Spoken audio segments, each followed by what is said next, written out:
what I'm going to do now is barge glue them on the back and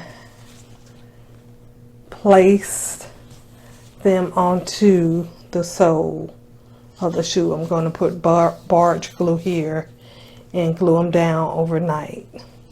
And I'm going to nail in my insole to the sole of the shoe to give it stability to stay on there. And then I'm going to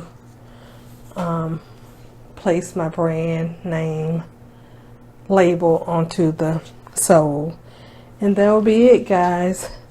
So when I come back, I will show you the final product. All right, stay tuned. Thanks for watching.